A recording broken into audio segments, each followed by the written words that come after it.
yang murni atas nama Ilahi. Kami terus berbakti, langkah tidak berhenti, melangkah impian terengganu tahun iman, maju berkah sejahtera.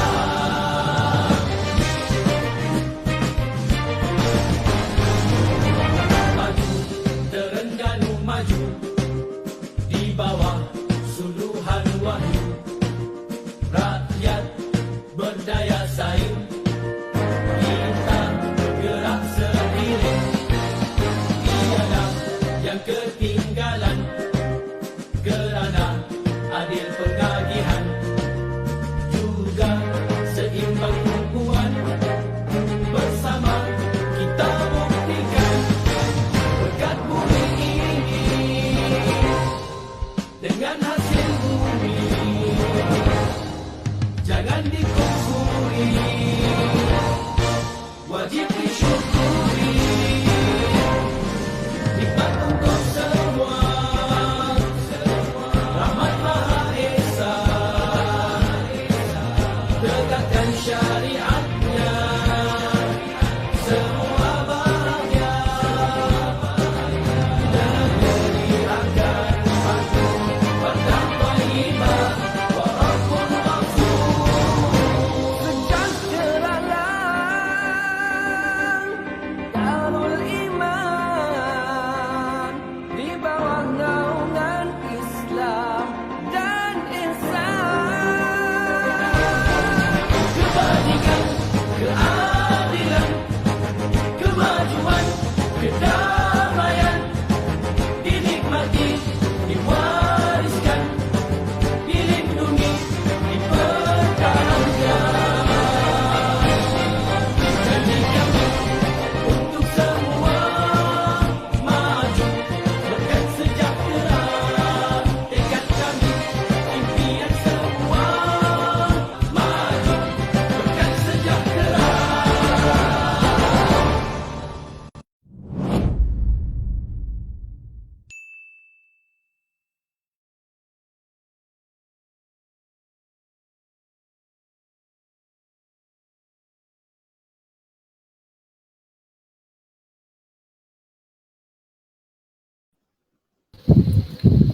Bismillahirrahmanirrahim. Assalamualaikum warahmatullahi wabarakatuh. Untuk memberkati lagi majlis kita, kelas kita pada malam ini, marilah sama-sama membukanya dengan Ummul Kitab Al-Fatihah.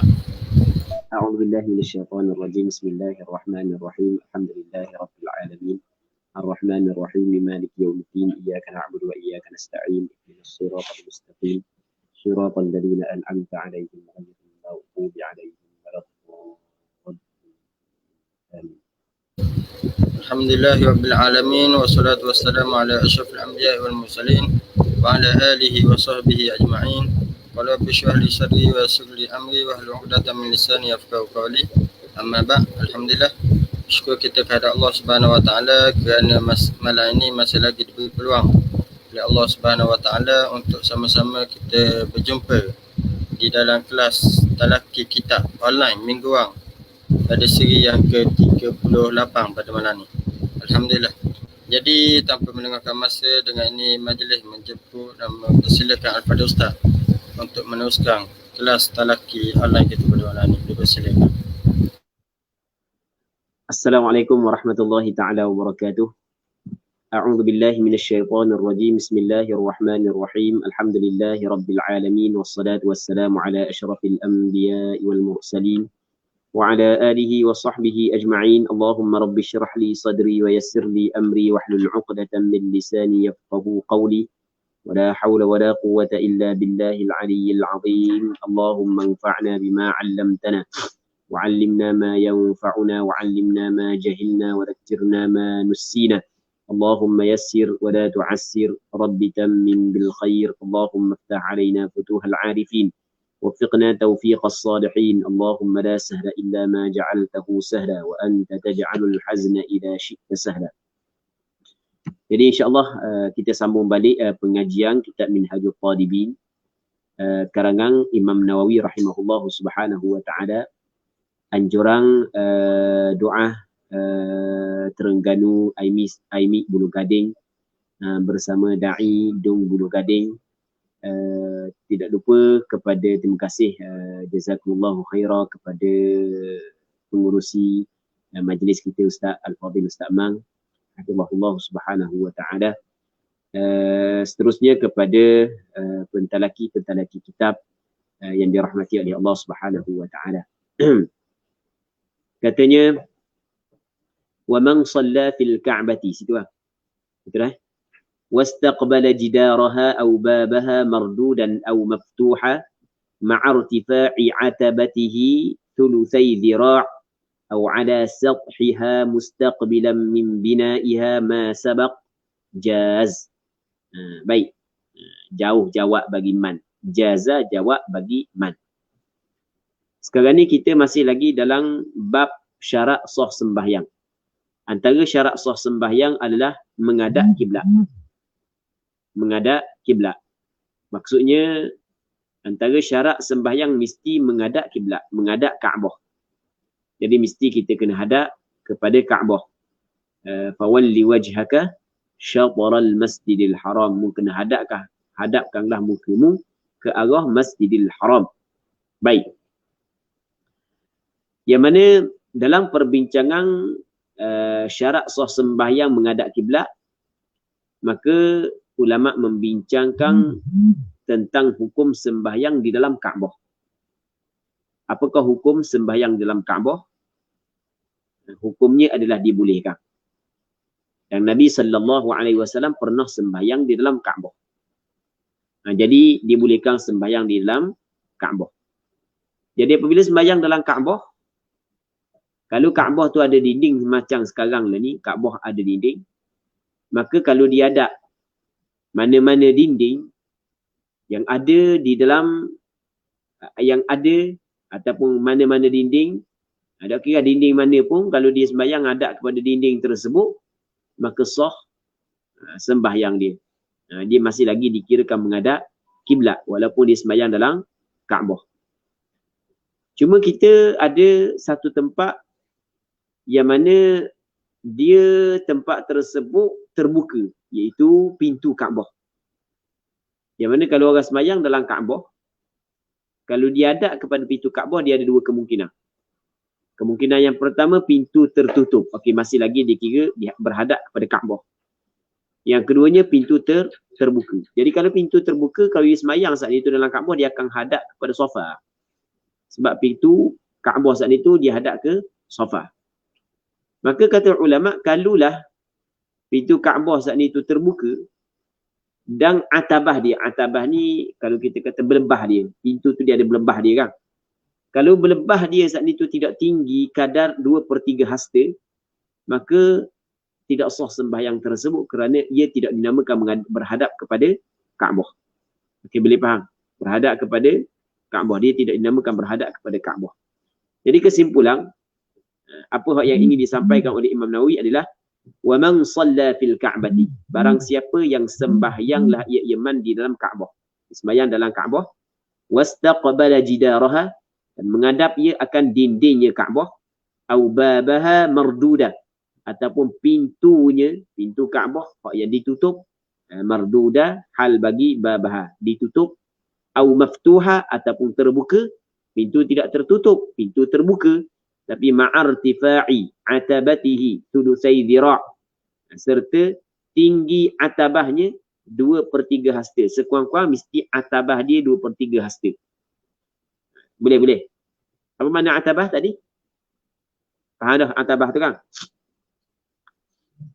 Aw ala sathiha, ataupun dia sembahyang di atas sutuh Kaabah. Atas tak. Cakap kita atas sutuh tu atas tak tu. Aw ala sathiha. Orang kita ada tak guna cakap atas sutuh? Naik atas sutuh. Anda ingat orang-orang cakap itu? Oh, naik atas sutuh. Allah tinggi patah sutuh kok. Biasa dengar tak ni? Biasa dengar? Rupanya cakap dia. Cakap agak. arak tu dipanggil sathun. Kita kata sutuh. Tak sedengar ni. Tak sedengar tu. Oh, kemamang tak cakap arak kali. Kita orang kawasan Kuala Terengganu cakap arak. Bisa dengar? Okey. Sutuh kita dengar kan cakap sutuh kan. Mezi sedengar lah. Penny sedengar. Jadi orang-orang Kesabaran Baru tu orang arak saja. So baru. Aw ala sathiha, ataupun di atas sutuh ni. Dia semayang atas sutuh. Ya kalau semayang atas sutuh, kalau tidak ada dinding, maka dia akan hadap kepada mana hak yang dia hadap.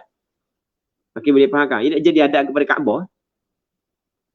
Tetapi kalau ada atabah, maksudnya ada benda saat ni, benda berlebah. Maksud atas tak saat ni tu, hujung dia, maksudnya dibuat tinggi sikit.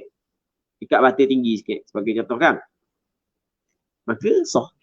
Tu dia kata, aw ala sathiha mustaqbilan min bina'iha ma sabaq. Menghadap ia daripada binaan Kaabah, apa hak yang telah lepas. Ma sabaqa saat itu adalah kadar ketinggian 2/3 hasta sekurang-kurangnya. Itu ma sabaqa. Ma sabaqa saat itu adalah kadar 2/3 hasta. Maka ketika tu jazah harus dia. Jadi kalau kita perhati saat itu, di sini ada beberapa masalah. Yang pertama, orang semayang dalam Kaabah. Yang keduanya, orang semayang di atas sutuh Kaabah. Faham? Sekarang ni, hak yang syarat sah semayang hadap ke hadap Kaabah. Tiba-tiba dia semayang dalam Kaabah. Ataupun dia semayang atas sutuh Kaabah. Semayang atas sutuh Kaabah tu daripada sudut adab tak comel. Bukan comel pun daripada sudut adab. Tetapi, kita nak bincang ni daripada sudut sah ataupun tidak sembahyang. Faham tak Jo?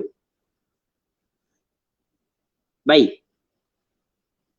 Jadi kalulah dia semayang dalam Kaabah, masa dia semayang tu dia ada mana-mana dinding yang ada dalam mana-mana dinding Kaabah, tak kira lah dinding mana pun. Dinding daripada rukun Yamani kepada Hajar Aswad ke, daripada rukun Hajar Aswad kepada rukun Syami ke, ataupun rukun Iraqi, daripada rukun Syami kepada rukun Iraqi ke. Tak kira lah mana-mana dinding sekalipun. Kalau dia ada, maka sah semayang dia. Sebab dia masih lagi ada kepada Kaabah. Tinggal lagi ada kepada pintu. Okey, ada kepada pintu dia dua. Yang pertama, ada kepada pintu, sedangkan pintu tertutup. Sah. Ada kepada pintu, kalau pintu terbuka, kena tengok atabah. Atabah tinggi ke tak? Kalau tinggi 2/3 hasta ke atas. 2/3 hasta lebih kurang sekaki. Sebab satu hasta, ni satu hasta. Ni satu hasta. Kita bagi 3 lah. Bukan adalah sekaki lah. Kalau ketinggian dia sekaki ke atas, maka sah. Okey, nampak kan? Kalau ketinggian dia tak ada atabah, pintu terbuka, atabah tak ada, jadi maka tidak sah sebab dia akan hadap kepada luar Kaabah. Bukan dia hadap kepada Kaabah. Nampak? Sama juga semayang di atas sutuh Kaabah. Kalau atas dinding dia saat ni tu, ataupun hujung pak segi tu, hujung dia tu, kalau dia buat ikat bata lebih kurang dalam sekaki tinggi, maka sah. Kalau dok, maksudnya sterik je atas tu, tak ada ikat bata pun tepi-tepi ya, maka tidak sah kerana dia tidak dinamakan menghadap kepada Kaabah. Jelas tak? Faham tak ya? Jadi dikatakan orang hak yang sembahyang dalam Kaabah, kalau dia menghadap dinding Kaabah ataupun pintu yang tertutup ataupun pintu yang terbuka tapi atabah dia tinggi 2/3 hasta, ataupun dia sembahyang atas sutuh Kaabah, lepas tu dia menghadap binaan Kaabah kadar 2/3 hasta, maka hukum dia adalah harus. Jadi bermakna ketika mana tidak harus? Ketika dia sembahyang dalam Kaabah, menghadap kepada pintu, atabah tak ada. Ataupun ada atabah ada tapi tidak sampai 2/3 hasta. Okey, hal ni tidak harus. Tidak sah. Begitu juga sembahyang di atas sutuh, hak yang dinding, hak atas nu, hak yang keliling, hak pak segi tu, tak ada. Straight je, maka tidak sah. Nampak kan? Habis. Seterusnya,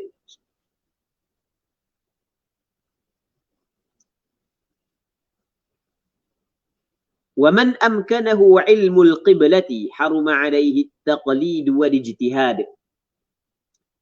Barang siapa yang mungkin akan dia, maksudnya boleh. Boleh ilmu al-qiblah, mengetahui kiblat. Dia boleh tahu kiblat. Lagu mana boleh tahu kiblat?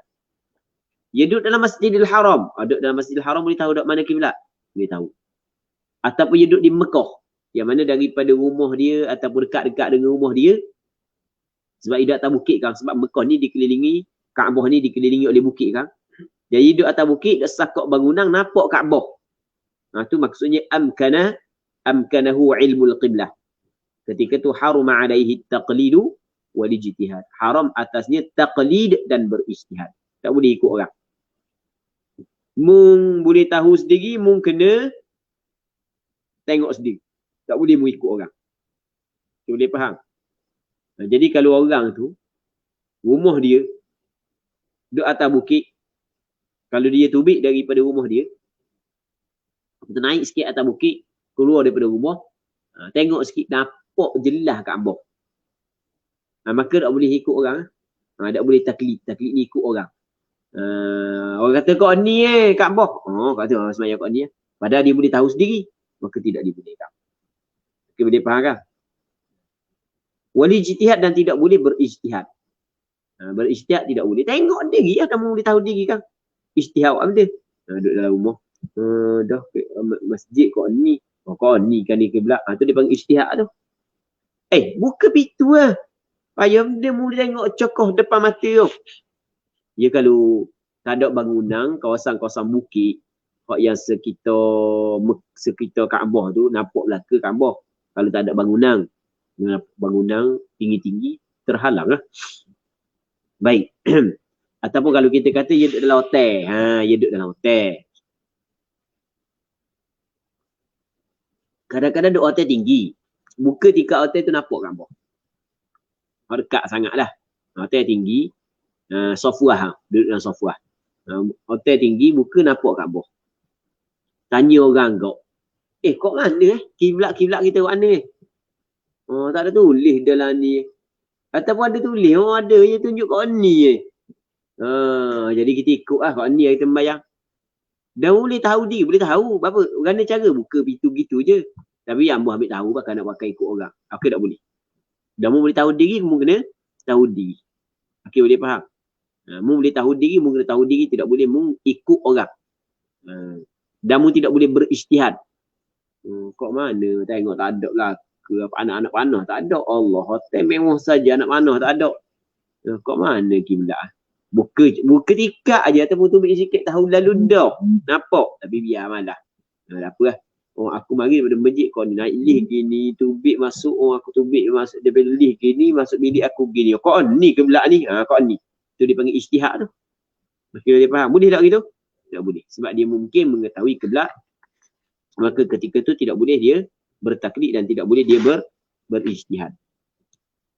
Wa illa, dan jika tidak. Maksudnya jika tidak. Jika tidak. Dia mengetahui arah kiblat. Dia tidak. Ay wa illam yumkinhu ilmul qiblah. Tidak mungkin akan dia oleh mengetahui kiblat. Tak mungkin sebab terhalang dengan bangunan tinggi sayup sekeliling. Kalau dulu antara benda yang dipertahankan oleh sebahagian daripada ulama Arab Saudi lah. Dia tidak mengizinkan buat bangunan lebih tinggi daripada Masjidil Haram. Dulu memang ada mempertahankan rawi. Baik, ni dah. Ya kat mana-mana pun. Jadi apabila kerajaan awak nak buat kerajaan awak. Kita nak tahan lagu mana kerajaan awak. Dia pemerintah ni dia boleh buat ikut suka hati dia kan nak buat lagu mana. Jadi wujudlah bangunan yang tinggi. Akhirnya dah nampaklah Kaabah apabila bangunan tinggi kan. Jadi sekat dengan bangunan. Jadi dia tidak dapatlah nak tahu kiblat. Maka cara ni adalah akhadha biqawli thiqatin yukhbiru an ilm. Dia kena ambil dengan perkataan orang yang boleh dipercayai yang menceritalah ia ilmin daripada pengetahuan dia. Dia kabur ni mengikut pengetahuan dia. Bukan mengikut dia boleh berijtihad. Kalau dia berijtihad, kita tak boleh ikut ijtihad dia. Okay, boleh faham? Sebab kita mampu berijtihad, dia mampu berijtihad, mana boleh kita ikut dia. Hak ni dia kabur daripada pengetahuan dia. Dia kata, hamba duduk sini dah 20 tahun dah. Dulu ni baru masa bangunan besar depan ni tak ada ni. Hamba buka tingkat rumah, nampak Kaabah. Mungkin boleh faham. Lepas tu ni tak nampak dah. Okey. Jadi bermakna dia saat itu mengetahui arah kiblat. Maksudnya dia saat itu adalah seorang yang siqah. Dia menceritakan arah kiblat melalui pengetahuan dia. Memang dia tahu sungguh. Kerana dia tengok start daripada awal lagi dulu. Okey, boleh faham kan? Jadi kalau kita tidak mampu untuk mengetahui kiblat, kita ambil daripada perkataan orang ni. Orang yang boleh dipercaya ni. Fa'in faqad, maka jika tak ada. Tak ada orang tak dia. Katanya fa'in faqada, maka jika tidak ada. Tidak ada orang hak siqah yang boleh menceritakan melalui ilmu pengetahuan dia. Faqad wa amkana lijtihad, dan mungkin oleh berijtihad. Kalau dia boleh berijtihad, harumat taqlid, haram ikut. Haram dia taqlid. Kalau dia boleh berijtihad, haram dia taqlid. Dia kena ijtihad sendiri.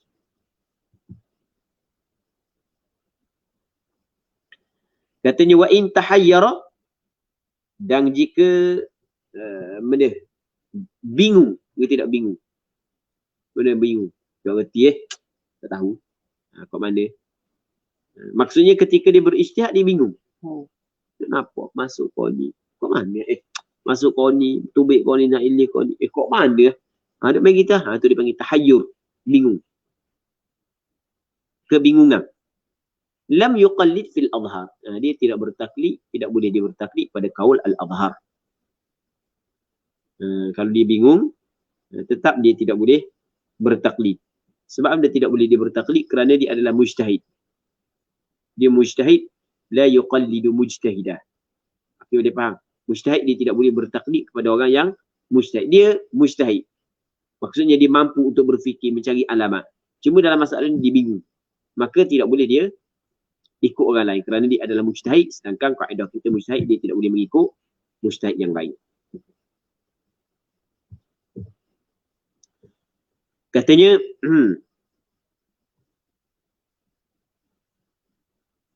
lepas tu kalau dia mampu berijtihad tapi dalam masalah ni dia jadi kebingungan, tak tahu lagu mana, maka dia tidak boleh taqlid pada qaul al-azhar. Lepas tu cara dia adalah wasalla kaifa kana wa yaqdi. Dah dia semayang lah. Bagaimana adalah ia. Lepas tu dia kena qadha balik. Dia kena semayang. Tak kira lah dalam keadaan lagu mana pun. Itu kaifa kan. Maksudnya adat ke mana pun tak ada masalah. Semayang lah. Adat ke mana pun tak ada masalah. Cuma dia kena qadha balik. Itu maksud. Wasalla kaifa kan wa yaqdi.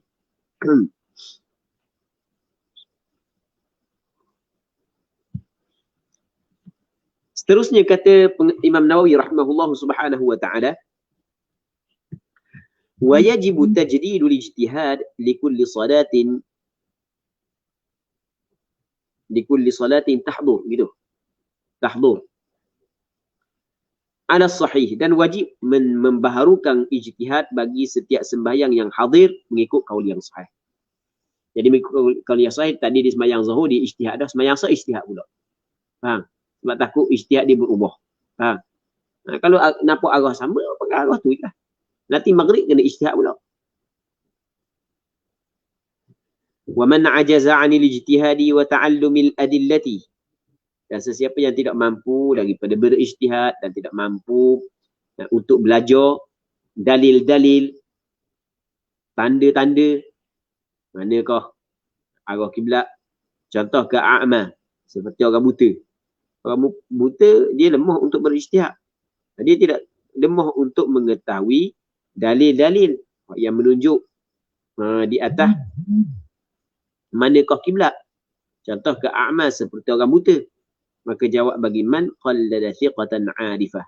Dia kena bertaklid akan seorang yang thiqah, yang boleh dipercayai, yang 'arifah, yang mengetahui dengan dalil-dalil. Yang mengetahui bil adillah dengan dalil-dalil, petunjuk-petunjuk. Habis. Katanya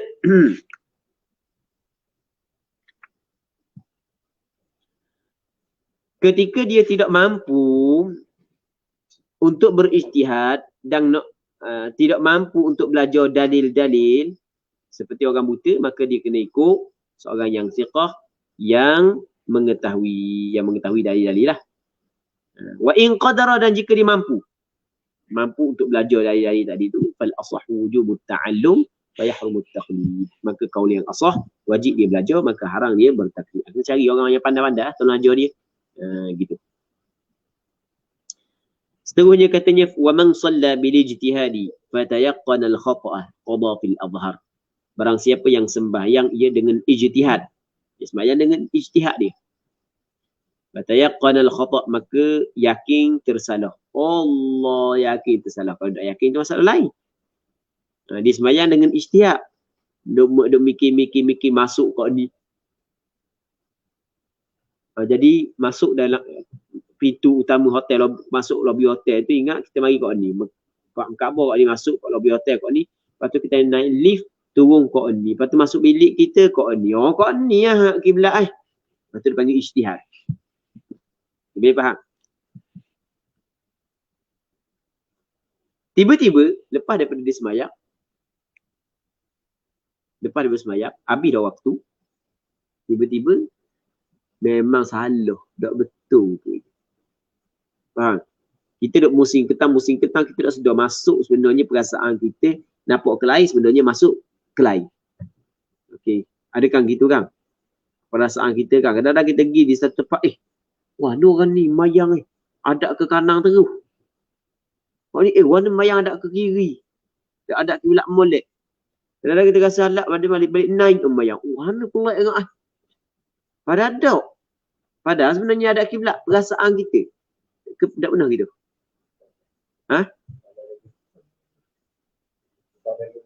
Siapa? Mana?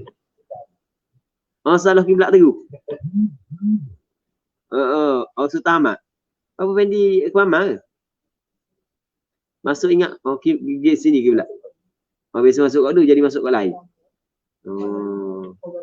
Takut masa tu kapang tengah lahang tu. Allah Rabbi. Ana pun kena. Dia masuk kat Ustaz Zuhar tu kan. Ustaz Zuhar dia kiblat dia, kita rasa ke sana kiblat dia. Perasaan kita ke sana kiblat dia. Perasaan kita. Jadi kita masuk tu, kita sembahyang ke sana. Kita sembahyang ke sana. Kiblat dia ke sana, kita sembahyang ke sana. Dan kita rasa gini, kiblat. Allah. Lepas tu, anak murid dia tak terkosong tak? Tak tahu tu. Lepas tu, aku silap kira lah.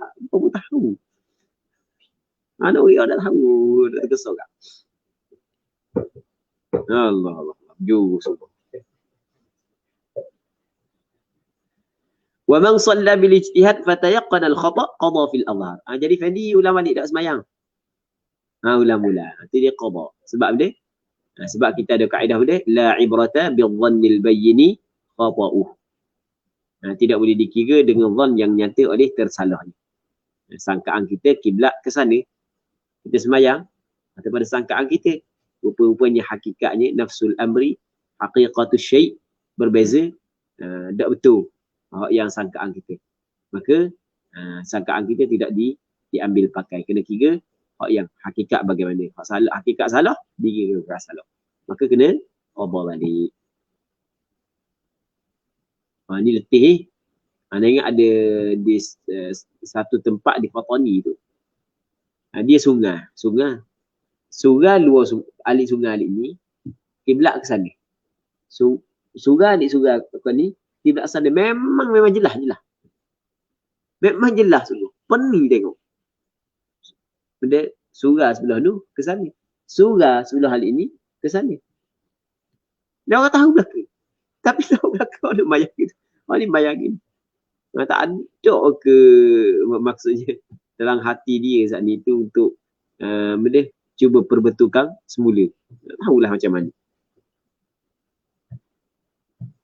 Di sembahyang kalau berijtihad, maka yakin tersalah, dia kena qada semula. Falau tayaqqanahu fiha, maka jika yakin tak ia, kembali kepada al-khata' fiha fi salah, kalau yakin salah dalam sembahyang, wajib istinaf, wajib benda istinaf, memula semula. Kat takbiratul ihram semula lah. Kita pun pergi rumah kawan kita, jom pergi rumah kawan jom. Jom pergi rumah kawan jom. Ataupun jom pergi rumah kawan dia, dah kawan dia tu adik puang ramai, mak dara pun, anak dara pun ramai. Jadi malu lah jom. Sampai masa nak semayang, jom dekat bilik, jom pun semayang. Jom rasa kau ni gelap. Itu semayang lah. Pintu bilik, kawan dia pun buka. Kik bunyi. Kik bunyi. Lepas tu dia panggil anak-anak dia pula, tunjuk. Jom mayang kelahi. Bayang adat balik naik. Kik bunyi. Apa pun tak jom kata. Lepas tu bunyi kiblat. Bunyi-bunyi ujung-ujung linga. Aku salah kiblat. Allah parah. Jom kata. Baik, dalam semayang. Yakin salah kiblat dalam semayang. Maka ketika tu benda wajib kena istinaf semula. Semayang mula je. Dia salah kan? Habis. Muslimin muslimat yang dirahmati oleh Allah Subhanahu wa taala. Tadi pengarang kita sebut bahawasanya wajib orang yang tidak mengetahui arah kiblat, yang tidak ada seorang yang siqah yang khabar dia melalui ilmu pengetahuan. Lepas tu mana tadi benda nak cerita ni. Okey, gini. Maka wajib dia kena berijtihad. Dan wajib kena membaharukan ijtihad untuk setiap sembahyang yang hadir mengikut kaul yang sahih. Dia kena setiap kali nak sembahyang dia kena ijtihad. Setiap kali nak sembahyang dia kena ijtihad. Tiba-tiba kalau ijtihad kali yang kedua sama dengan ijtihad yang kali pertama, selesai. Tapi kalau tidak sama. Faham? Dia kata wa in taghayyara ijtihaduhu amila bitsani. Amila bitsani. Kalau sekiranya berubah oleh ijtihadnya, maka dia kena beramal dengan yang kedua. Kalau berubah ijtihad, dia kena beramal dengan yang kedua. Bukan dia beramal dengan yang pertama. Faham? Masalah berubah ijtihad ni, adakah wajib dia kena qada balik sembahyang? Tidak. Tidak wajib. Faham? Tidak wajib dia qada balik. Sebab dia bukan yakin. Okey, dia faham? Ijtihad dia berubah. Sangkaan kuat saja. Dia lain daripada yakin tersalah tadi. Nak buat lagi ya? Wa in taghayyara ijtihadu, jika berubah oleh ijtihadnya, amila bisani, dia kena beramal dengan yang kedua. Dia kena beramal yang kedua lah. Kalau yang ketiga lah. Kalau berubah oleh ijtihadnya, dia kena beramal dengan yang kedua. Yang pertama saat ni tu ada boleh lah. Baik. Lepas tu kena qada tak? Wala qada. Tidak ada qada. Hatta law salla 4 raka'atin li 4 jihatin bil ijtihadi fala qada. Sehinggalah sekiranya sembahyanglah seorang 4 rakaat. Li 4 jihad bagi 4 pihak. Dia sembahyang saat itu bil ijtihad dengan ijtihad lah. Maka pada qada, maka tidak ada qada. Tak ada qada.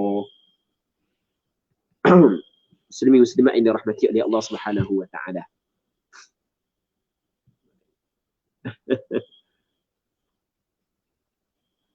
Air sedap tu. Buat lagi. Okey. Jadi walaupun dia sembahyang 4 rakaat kepada 4 jihah, 4 pihak, 4 sudut dengan ijtihad, tidak ada qada. Okey, dia nak sembahyang, dia berijtihad. Kau ni kiblat kau ni. Berat kau ni. Jadi ijtihad dia hanya menghasilkan zon sahaja. Dia pun sembahyang kau ni. Allahu akbar. Masuk rakaat kedua, nak bangun rakaat kedua, nitah pula hati. Kau ni kiblat. Silap kau ni kiblat Tapi tak yakin silap. Faham? Berat kat ni pula silap. Dia kena pusing dalam tubuh.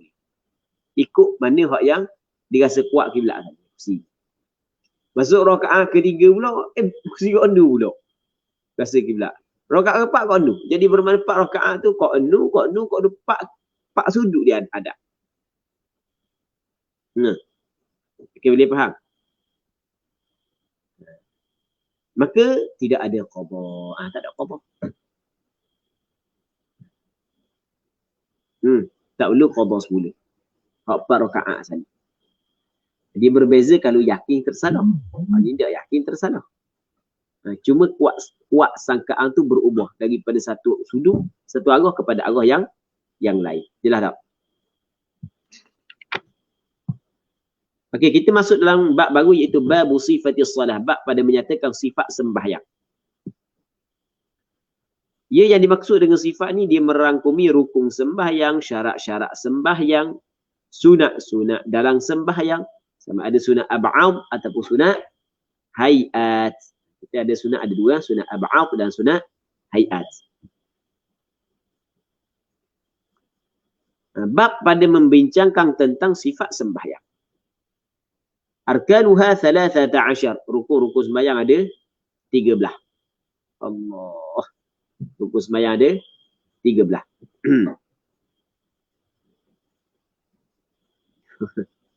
Rukun sembahyang ada berapa? Ada 13.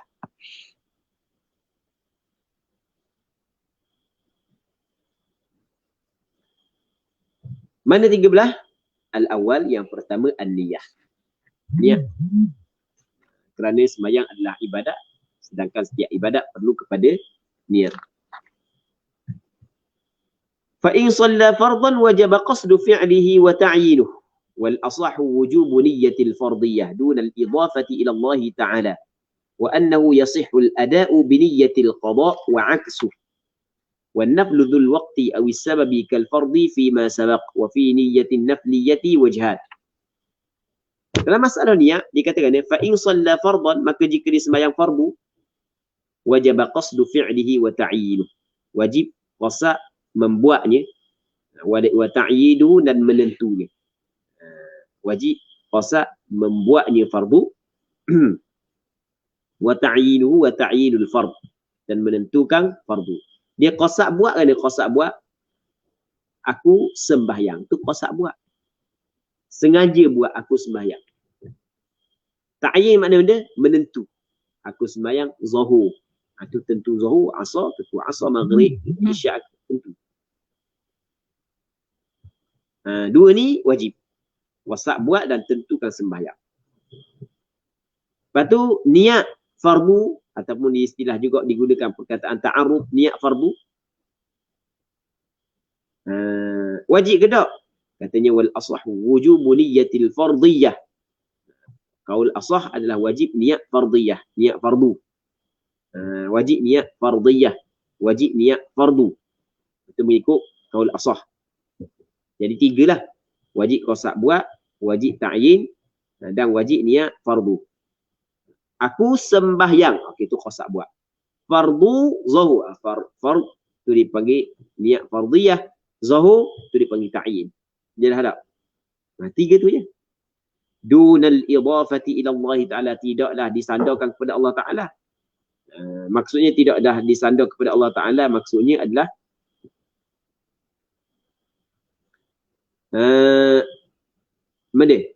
tidak wajib menyandarkan dalam niat kepada Allah Ta'ala. Tidak wajib kita kata lillahi ta'ala atau berniat dalam hati lillahi ta'ala, tak wajib.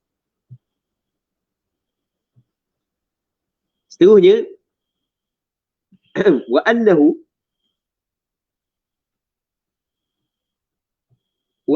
yasihhu al-ada'u bi niyyatil qada' wa 'aksuh, dan bahawasanya apa pada wujubu niyyatil fardiyah. Ini masuk di bawah al-asah. Sah ada dengan niat qada' wa 'aksuh dan sebaliknya. Sah qada' dengan niat ada dan sah ada dengan niat qada'. Kerana ada dan qada' adalah makna yang sama. Ada dan qada adalah makna yang sama.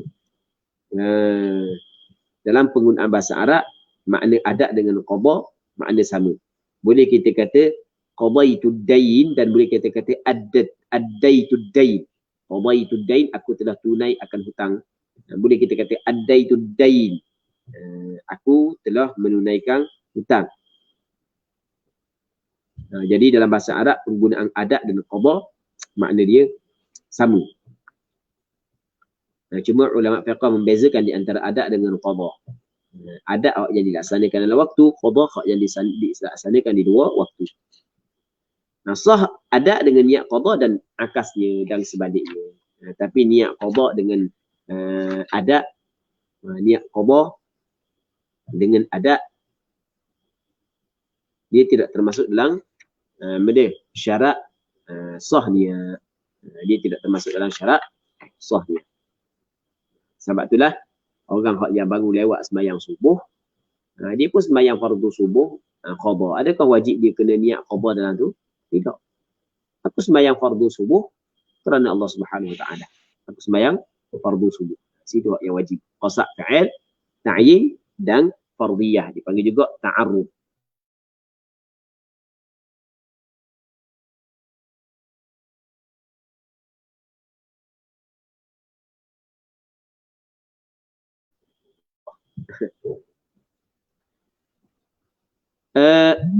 Wan naflu dan sembahyang sunat dzul waqti yang mempunyai waktu.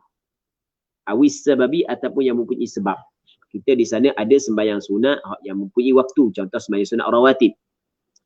Di sana ada sembahyang sunat yang mempunyai sebab. Contoh sembahyang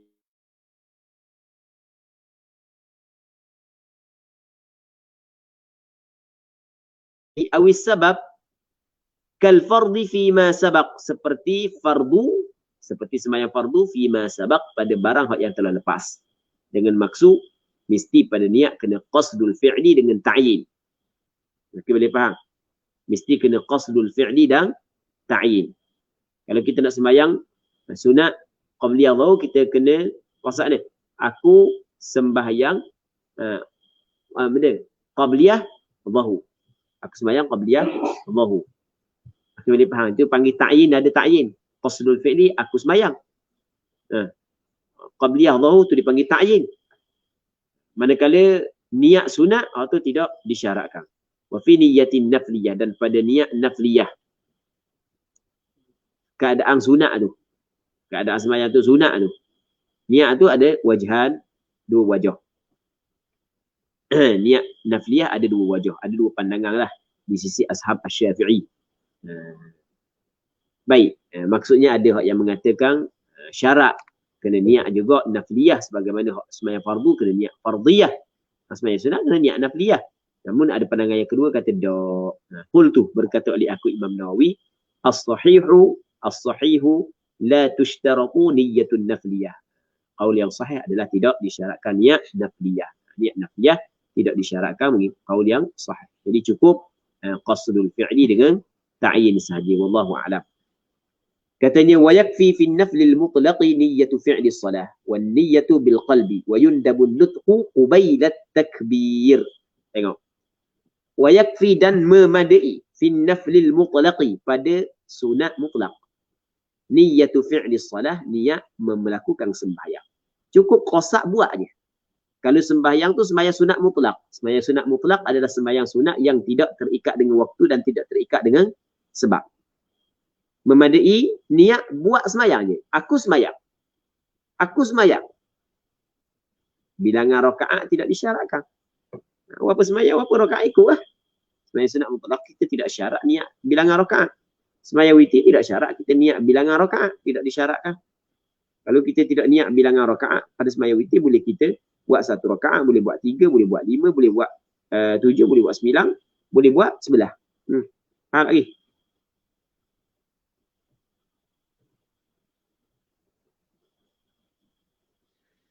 Memadai pada sembahyang sunat mutlak niyyatu fi'li shalah, niat buat sembahyang. Satu je. Lepas tu dia katakan wan niyyatu bil qalb. Dan niat itu adalah dengan hati. Ini dipanggil tempat niat. Tempat niat adalah hati. Tempat niat adalah hati. Lepas tu wayun dabun nutqu qubailat takbir. Disunatkan bertutur dengan niat sebelum sedikit. Qubail makna sebelum sedikit daripada takbiratul ihram. Sebelum sikit daripada takbiratul ihram, sunat bertutur. Tujuan dia bertutur untuk membantu mulut akan hati. Kalau ni kita bincang kitab mana baru rasa? Umdatus Salik, lebih kurang sama kan? Baik. Jadi qubail makna sebelum sedikit. Qubail adalah tasghir daripada qabl. Qubailat takbir, sebelum sedikit daripada takbir. Sebelum sikit kita bertutur. Bertutur kalau kita tengok kepada alasan untuk membantu oleh mulut akan hati, maka jadi bermakna boleh kita bertutur dengan bahasa Arab dan boleh kita bertutur dengan bahasa Melayu. Faham? Boleh tak bertutur bahasa Melayu? Sahaja aku sembahyang fardu zuhur. Boleh tak? Boleh, tak ada masalah. Okey. Faham lagi? Sebab alasan dia begitu. Faham tak, Mi? Faham? Tapi kalau kata usolli fardu zuhri, tak tahu benda makna pun tak tahu. Ambil kira tak? Tak ambil kira. Faham? Itu maksud wayun dabun nutqu qubailat takbir. Seterusnya muslimin muslimat yang dirahmati oleh Allah Subhanahu wa taala adalah ats-tsani takbiratul ihram. Jadi rukun yang kedua adalah takbiratul ihram. Takbirah sekali ucapan Allahu Akbar, al-ihram, yang mana ucapan tersebut mengharamkan sebahagian daripada perkara yang dibolehkan ataupun yang boleh dilakukan sebelum daripada bertakbiratul ihram. Itu maksud takbiratul ihram. Jadi yang keduanya adalah takbiratul ihram. Dua daripada rukun sembahyang. Baik. Dalam masalah takbiratul ihram yang menjadi rukun yang kedua ni, ada beberapa perkara yang dibincang oleh ulama. Yang pertamanya adalah wa yata'ayyanu 'alal qadiri Allahu Akbar.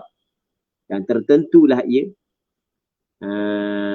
di atas orang yang mampu, tertentu Allahu Akbar. Okey, tertentu di atas orang yang mampu. Itu maksudnya wa yata'ayyanu, di atas orang yang mampu ucapan Allahu Akbar.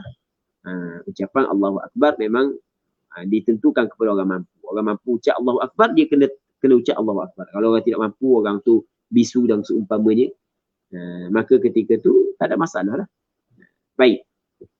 Wala tadurru ziyadatun la tamna'u isma kallahul akbar wa kadza Allahul jalil akbar fil asah. Kata dia benda wala tadurru, dan tidak memberi mudarat. Okey, hak ni wala tadurru insya-Allah kita sambung semula. Kita sambung semula pada minggu akan esok kalau sekiranya dipanjangkan umur. Sebab malam ni kita ada beberapa soalan yang perlu kita kena jawab. Jadi kita mengerti awal sikit kita, lepas tu kita pergi kepada sesi.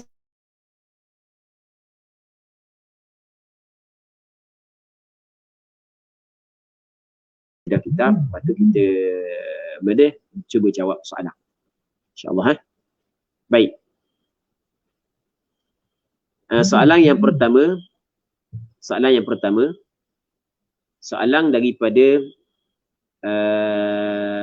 Syekh Muhammad Kamil Abdullah. Dia katakan, Assalamualaikum Ustaz. Waalaikumsalam. Adakah dibolehkan perempuan haid masuk dalam masjid kerana cocok waxing? Baik. Dia fungsi masjid ni dia lebih luas daripada sembahyang berjemaah, daripada majlis ilmu. Maksudnya sebenarnya tidak menjadi masalah pun buat PPV di dalam masjid. Sebenarnya tidak menjadi masalah. Cuma hak yang bermasalahnya berlaku double standard. Itu hak yang masalah.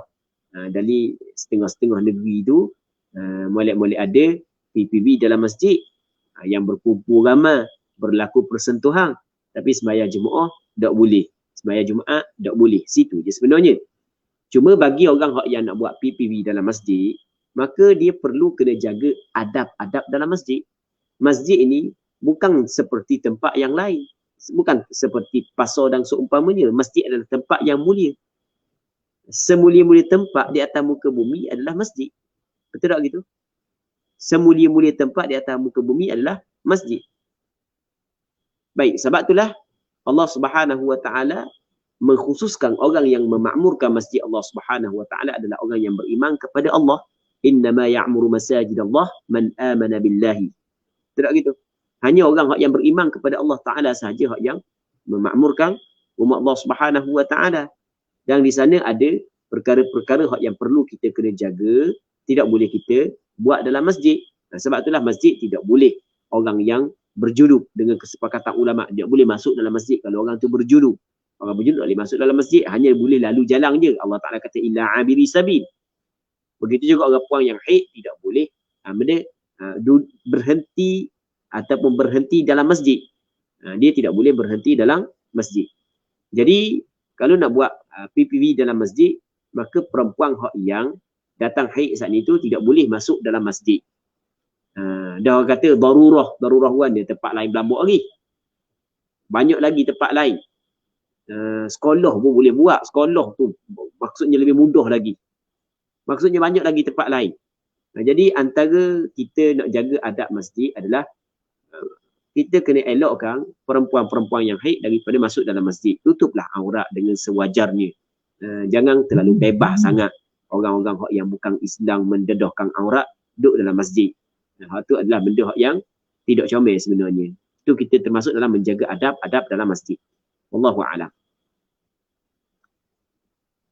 Soalan yang kedua adalah daripada Al-Fadil YB Ustaz Ridwan Hashim. Macam mana musalla yang tidak dikirakan hukum masjid? Ni masalah dia masalah benda ingat dah.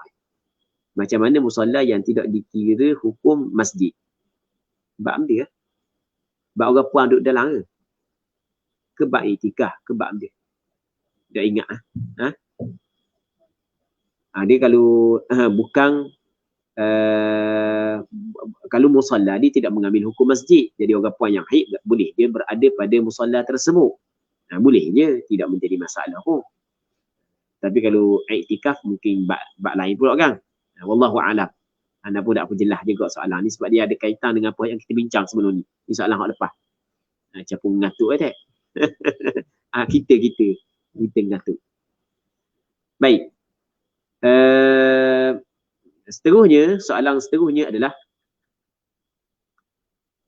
soalan daripada saudara Muhammad Azri Zainuddin. Assalamualaikum Ustaz. Waalaikumsalam. Bolehkah seseorang yang melakukan azan kemudian dia menjadi imam? Jazakallahu khair Ustaz. Orang tu dia melakukan azan, lepas tu dia jadi imam. Maksudnya dia muazzin, dia imam. Boleh ke tak? Hukum dia adalah dibolehkan. Dan hadis yang melarang gabung di antara melakukan azan dengan menjadi imam semuanya dhaif. Jadi hukum menggabungkan di antara azan dengan menjadi imam, hukum dia adalah dibolehkan. Bahkan sebahagian daripada ulama mengatakan hukum dia sunat. Sebahagian daripada ulama katakan sunat begitu. Bukan setakat harus, bukan sunat. Sebab dia sunat kerana melakukan azan ada kelebihan, menjadi imam ada kelebihan. Kalau kita mampu untuk mencapai dua kelebihan, maka itu adalah lebih baik daripada kita hanya mengambil satu kelebihan. Itu pandangan sebahagian daripada ulama. Dalam kitab Al-Majmu' Imam Nawawi menyebut bahawasanya ajma'al muslimun ala jawazi kaunil muadzini imaman wa istihbabih. Telah ijma' oleh orang-orang Islam, maksudnya ulama-ulama, bahawasanya harus muadzin itu menjadi imam. Bahkan hukum dia adalah sunat. Sebagaimana berkata Sahibul Hawi, pengarang kitab Al-Hawi. Kerana dia dikata fi kulli wahidin minal adhan wal imamah fadl. Sebab setiap daripada azan dan menjadi imam ada kelebihan. Kita boleh faham. Jadi tidak menjadi masalah sebenarnya. Tidak menjadi masalah. Okey, yang soalan yang seterusnya daripada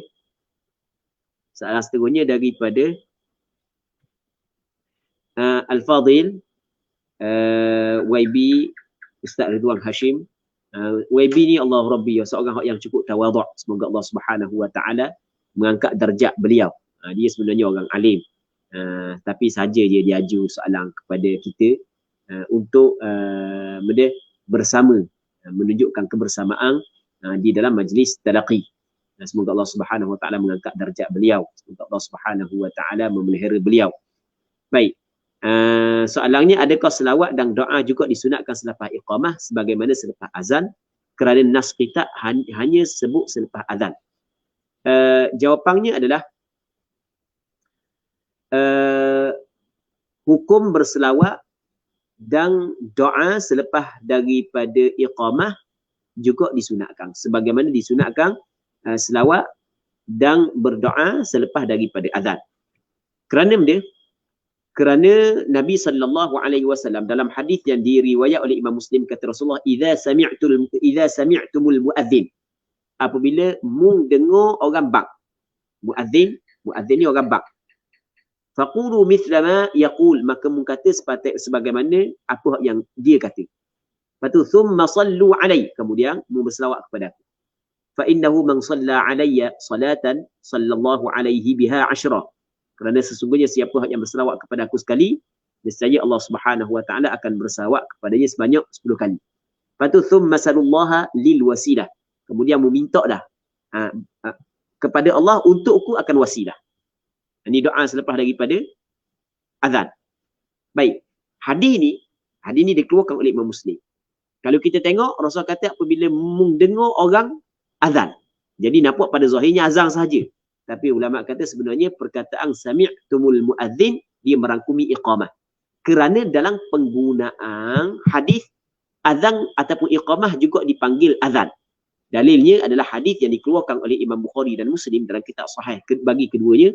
Kata Rasulullah, baina kulli adhanaini salatun. Baina kulli adhanaini salatun. Baina kulli adhanaini salatun. Rasul kata pada kali yang ketiga, liman sya'a. Di antara setiap dua azan ada sembahyang. Di antara setiap dua azan ada sembahyang. Setiap dua azan ada sembahyang bagi mereka yang berkehendak.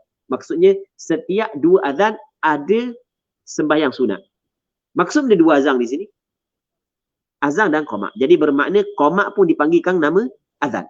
Jadi perkataan idza sami'tumul muadzin ia merangkumi azan. Maksudnya idza sami'tul muadzin awil muqim, ataupun orang yang iqamah. Sebab itulah di dalam kitab Hasyiah Al-Mujairimi 'ala al-Manhaj, Manhaj al-Tullab, yang mana Imam Mujairimi katakan wa sunnah li kulli min muadzinin wa muqimin wa sami'in wa mustami'in ay yusalliya 'ala an-nabiy sallallahu alaihi wasallam ba'da faraghin min al-adhani wal iqamah thumma yaqul Allahumma rabb hadhihi ad-da'wah. Maksudnya disunatkan bagi setiap daripada orang yang azan, orang yang qomak, orang yang mendengar, orang yang sengaja mendengar ataupun orang yang tidak sengaja mendengar, diselawat kepada Nabi SAW selepas daripada selesai daripada azan dan iqamah.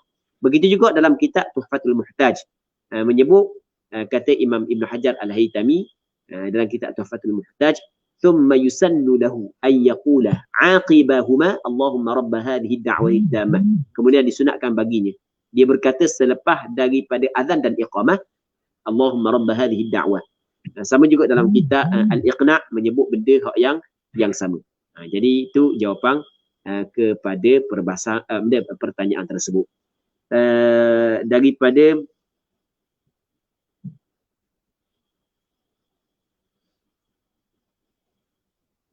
okey, sebelum daripada ni ni soalan daripada Al-Fadhil YB berkenaan dengan sebelum ni ana ada jelaskan ada dua jenis musalla. Yang pertama musalla yang mengambil hukum masjid dan musalla yang tidak mengambil hukum masjid. Persoalannya musalla yang macam mana yang dikirakan tidak mengambil hukum masjid? Dalam masalah musalla ataupun surau sebenarnya berlaku khilaf dah di kalangan ulama. Ada sebahagian yang mengatakan surau ni surau lah, bukan masjid. Namun di sana sebahagian daripada ulama yang lain mengatakan surau ataupun musalla dia terbahagi kepada dua. Ada hak yang mengambil hukum masjid, ada hak yang tidak mengambil hukum masjid. Kalau musalla ataupun surau yang diwakafkan dan disediakan untuk sembahyang fardu 5 waktu, diwakafkan untuk sembahyang dan disiapkan untuk sembahyang fardu 5 waktu, ada imamnya, ada bilalnya, maka dia mengambil hukum masjid atas pandangan sebahagian daripada ulama. Kerana dia melihat kepada tempat tersebut diwakafkan untuk sembahyang. Walaupun kita tidak letak nama masjid sekalipun, tetap dia mengambil hukum masjid ni atas pandangan sebahagian daripada ulama. Jadi atas pandangan ni, Musalla hak yang diwakafkan dan disediakan untuk sembahyang fardu 5 waktu, maka dia mengambil hukum masjid atas pandangan ni lah. Atas pandangan musalla yang tidak mengambil hukum masjid adalah contoh musalla di pejabat kita, musalla di RNR, tu hak yang dia tidak mengambil hukum masjid. Wallahu a'lam. Rafa'allahu qadrakum al-fadil Ustaz Ridwan Hashim. Wa jazakumullahu anna khaira. Lepas tu ada selagi soalan daripada Ustazuna. Mana ada satu lagi soalan Ustaz Amar? Ada satu lagi soalan tadi. Anda dah nak baca. Daripada Ustazuna Syekh Hafizi Yusuf. Macam mana dengan masjid yang dah bertahun-tahun tersilap kiblat? Seperti masjid Batu Nang. Perlu qada ke tak? Baik. Masalah kalau tersilap kiblat, kalau sikit lah. Kalau sikit tak ada masalah. Kalau sikit. Kalau sekiranya banyak, sebab dia gini, dalam mazhab Imam Syafi'i, dia ada 2 pandangan. Pandangan yang pertama, pandangan mu'tamad, mesti kena hadap kepada ain qiblah. Pandangan yang kedua, mesti kena cukup hadap kepada jihah qiblah. Jihah ni maksudnya pihak kiblat je. Jadi kalau asal pihak kiblat, kalau ke kanan sikit, ke kiri sengit sikit je, tak ada masalah dah. Jadi kalau dia hadap ke matahari jatuh, walaupun ke kanan sikit ataupun ke kiri sikit, tidak menjadi masalah. Tapi kalau jelas kiblat ke matahari jatuh, dia bahang balik kanan terus, kira tu memang salah lah. Kalau jelas salah, siapa ke teruk sangat, maka atas pandangan mazhab Imam Syafi'i wajib kena ulang balik sembahyang. Atas pandangan mazhab Imam Syafi'i. Namun kalau main masjid ni turun-temurun, maksudnya berpuluh-puluh tahun dah benda silap kiblat, memang lari teruk sungguh dah. Contoh kita katakan lari teruk lah, bukan sikit-sikit maka memang kata pandangan mazhab Imam Syafi'i wajib dia kena ulang balik. Sebab kaedah la ibrata bi dhannil bayyin khata'uhu. La ibrata bi dhannil bayyin khata'uhu. Jadi benda yang jelas ternyata salah, maka wajib qada balik. Hal tu dijelaskan dalam kitab Minhajul Talibin tadi kan. Jadi yakin tersalah kiblat, wajib dia kena qada. Cuma kalau teruk lama sangat berlaku kesilapan tersebut, tidak menjadi masalah mengambil pandangan sebahagian daripada ulama yang mengatakan tidak wajib qada. Orang yang rajin qada semula. Orang yang rajin ambil pandangan yang mengatakan tidak perlu qada semula. Fa aina ma tuwallu fa thamma wajhullah. Sebab bukan kesilapan tersebut dengan sengaja. Kesilapan tersebut tanpa disengajakan. Wallahu a'lam. Wa jazakumullahu anna khairah wa al-fadil YB Ridwan Hashim. Jazakumullahu khairah. Jazakumullahu khairah. Jadi untuk malam ni kita berhenti sini dulu. Wallahu subhanahu wa ta'ala a'la wa alam. Sallallahu ala sayyidina Muhammad wa ala alihi wa sahbihi ajma'in. Walhamdulillahi rabbil alamin.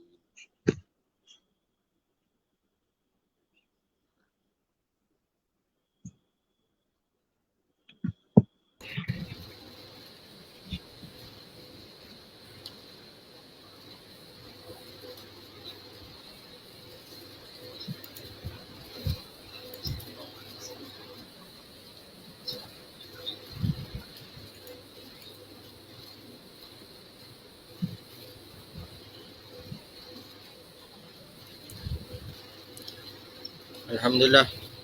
Terima kasih diucapkan kepada Al-Fadil Ustaz di atas kelas talaqi online kita pada malam ini. Jadi sebelum kita akhiri kelas talaqi online kita pada malam ini, ada beberapa pengumuman. Yang pertamanya insya-Allah pada malam esok kita akan adakan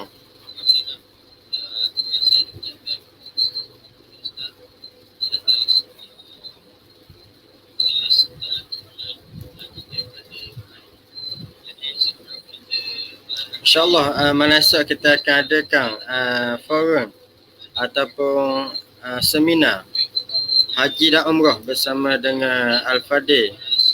Seminar bersama dengan Al-Fadil Ustaz Abu Usama Muhammad Hanafi bin Haji Hussein.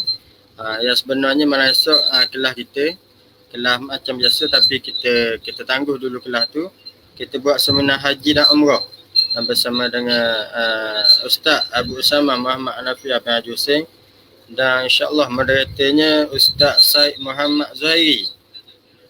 Ataupun dikenali sesama awak-awak kita ni Ustaz Sadu. Ustaz Sadu kita. Ustaz Sadu. Jadi baru tahu hamba penggelaran Ustaz Sadu. Dan insya-Allah hari Rabu malam Khamis ni kita teruskan lagi fiqh korban dan akikah pada siri yang keempat ataupun penutup pada minggu ini. Jadi insya-Allah sama-sama kita join dan pakat-pakat share, moga-moga mendapat manfaat kepada kita dan kepada semua yang mendengar, insya-Allah. Jadi sekadar ini saja untuk malam ini. Terima kasih kepada Ustaz, terima kasih kepada semua yang join, yang share. Mudah-mudahan mendapat manfaat dan ganjaran dari sisi Allah Subhanahu Wa Taala, insya-Allah. Jadi marilah sama-sama kita tangguh majlis kita pada malam ini dengan tasbih kafarah dan suratul Asr.